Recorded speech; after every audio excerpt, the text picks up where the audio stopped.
Hello, this video is about Peter Ponder's SMC or sliding mode control.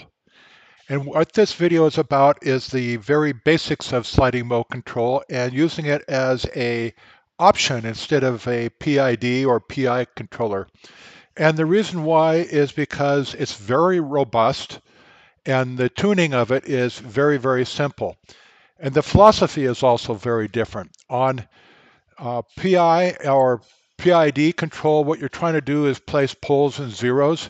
You might not be aware of that, but that's actually what you're doing. With sliding mode control, what you're trying to do is force a actual trajectory to match a target trajectory. And in sliding mode control speak, they call that a manifold, but I'm just going to call it a trajectory because I'm going to be talking in terms of motion control. So to start with, this is my plant, and this would be a single pole system in position control.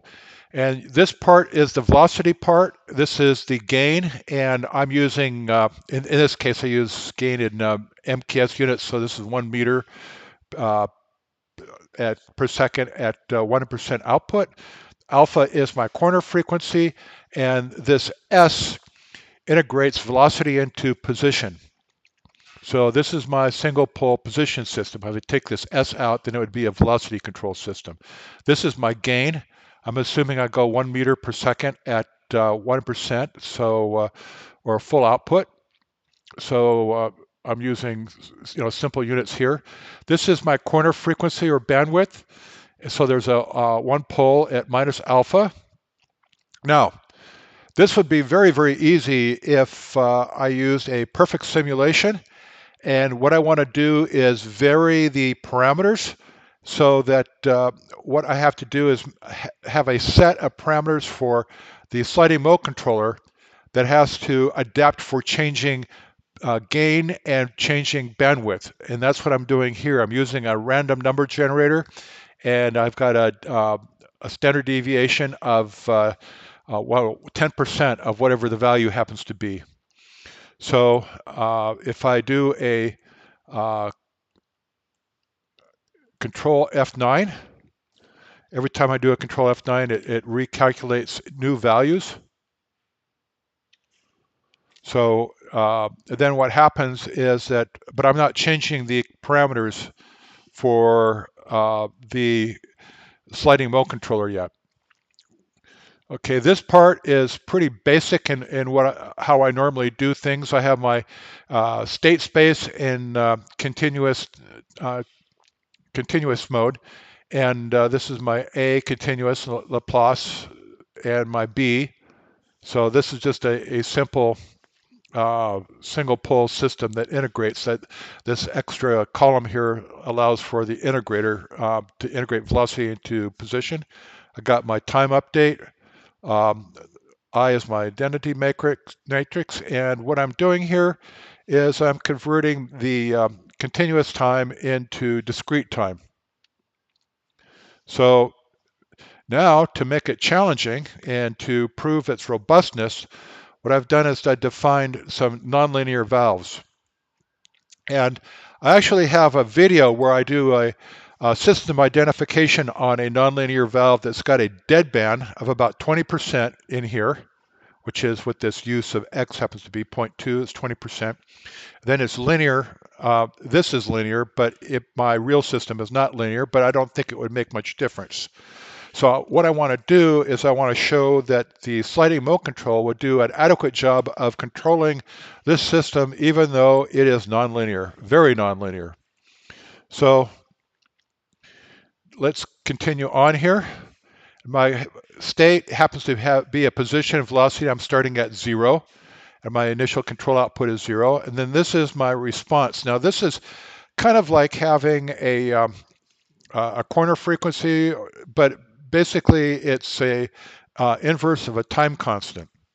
So if I want to shorten my time constant, I would make this bigger. I could actually have a time constant in here. This is my sliding mode control parameters.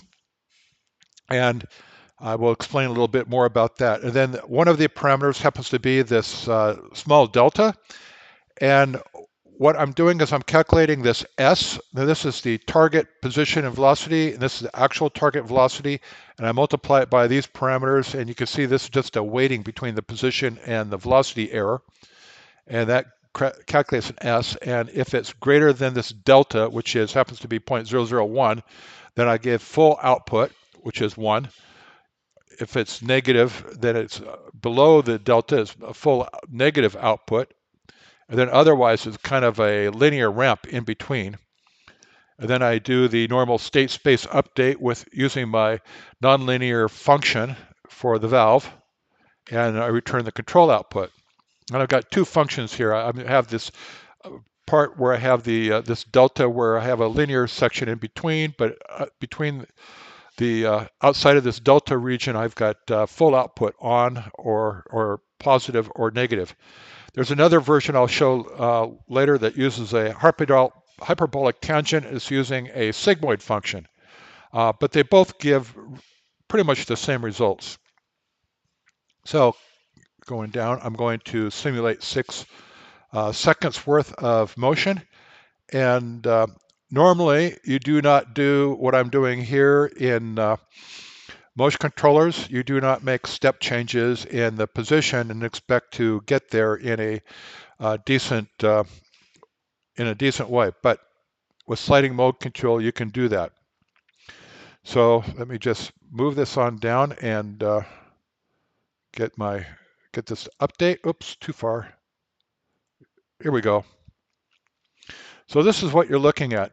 The code above, I am making step changes in the target position, which is this cyan line. And you can see that. Let's just scroll this here. I got the target position, then I got the actual position, and then I got the actual velocity here. And you can see that it's approaching the 1 meter per second at full output. So then the output here is at is full on at 1. So if I go here, you can see my two parameters. So this is x sub 0, xn sub 0 is my position, xm sub 1 is my velocity, and this is my control output. U is a symbol that control people use for control output. And you can see the response. And you can see that it's saturated. And during this period of time, we're basically running at open loop. And what I like to see is when it comes out, when it approaches, the error due to the velocity ends up being more significant due to the error in position, because the position error is getting small here. And you can see the control output does a significant amount of braking. So I just move right into position without overshooting. And then I've done another step the other direction, and you can see that it also saturates, but it comes out of saturation and gets into position without overshooting. And if you try doing this with a PID, it would be very difficult to make it work. And then also one more step here, and you can see this is how the velocity is changing the control output. I'm going from saturation to times when I'm not saturating, and these times in here when I'm not saturating is when this S is between the positive and negative delta. So I'll be able to show you that in just a moment. So this is the S, and you can see that it's making some pretty big changes here, at least compared to that delta, which was I think 1/1000th. So it's saturated most of the time, and only in this small part of the time is it not saturated. And okay, that's all that I want to show you for this first part here. And now let's look at the second version. And I'm going to disable this version and enable the hyperbolic tangent. And this is a hyperbolic tangent over here. And basically, when S is below this value, it's going to be -1, and then it's got this transition point, and then it's got it's at +1 or full output. And if I were to change this gain, you can see that it would be much more gentle. So, but what I'm using is 1000 just to make it the same for both of these. And now that I've got the tangent system working, you can see that it works pretty much the same way. And the reason why I use the hyperbolic tangent version is that you can make a hyperbolic tangent circuit out of op amps and resistors and diodes. And what that means is that you can make a very robust system that will control accurately and make it very simple. So you're not relying on any kind of fancy computer system. So let's also look at this next phase where I do a real motion profile, and I'm not trying to drive it into saturation. So I'm trying to do fifth order motion profiles. I'm moving 0.5 meters or 5 meters in 0.5 seconds. And this is my target generator.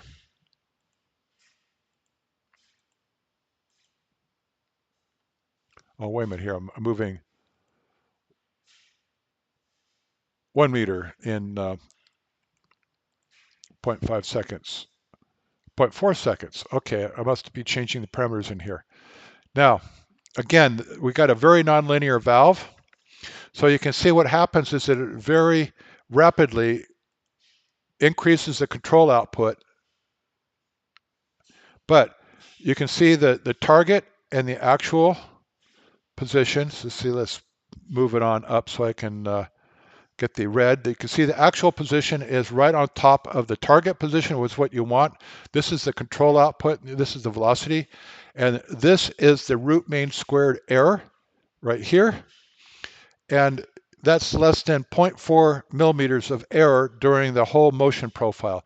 It's not perfect. You could do better if you're using a PID with feed forwards and you're spending all the time updating these things, updating all the parameters and the gains, and doing a very accurate system identification. But this can work with a very simple controller. And again, this is what the S value looks like, and you can see that it's changing due to the discontinuities. And this is a plot of the error between the target and the actual, and the target position is red. This is the error in the target position, and you can see that that's varying by less than 10 to the minus third. So the errors are pretty small, less than a millimeter. And this is the error in the velocity, and you can see that it's less than, well, about 0.03 millimeters per second. So the errors are very, very small. And the next thing we need to do is just try using some different nonlinear systems or valves. And let's see, let's try this one where we have this one here. So we'll disable this, and we're using this u to the third and there are valves that actually look like this, and this doesn't really change all that much.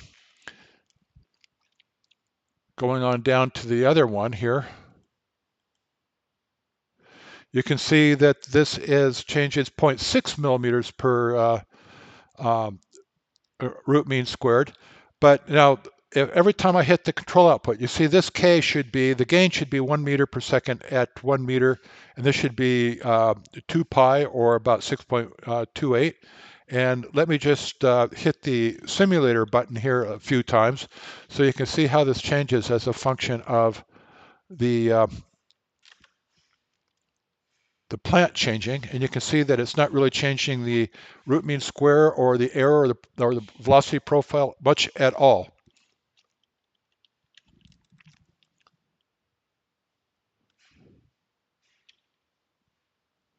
And again, I'm hitting this a few times.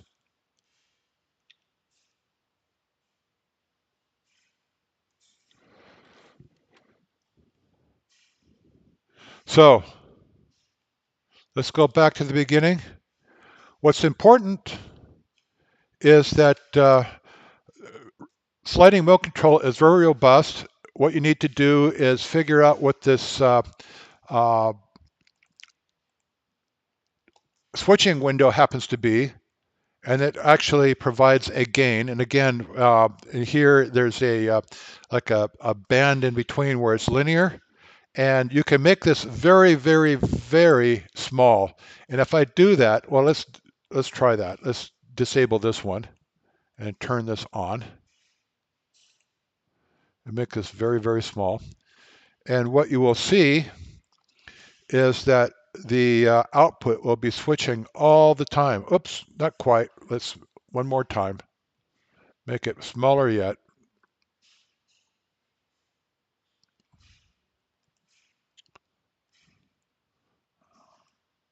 Whoops. Okay, let's add another 0 in here. So now this window is very, very small. And okay, now you notice that in this period here, that the output would be switching from plus to minus, and it's actually doing kind of like a PWM type of thing, where actually if you're running this into a valve, it wouldn't really do all that much because the inertia of the spool would kind of filter this out. In fact, if you take a look at a valve, the valve usually has a PWM controller inside anyway, but it happens to be controlled by a PI controller or a PID controller. And if I were designing a valve, I would definitely consider using a sliding mode controller and doing it in an analog circuitry because it is so robust. Anyway, that concludes my presentation. I hope you like it, and take another look at sliding mode control. I'm going to make a follow-up to this with a slightly more difficult system. Bye.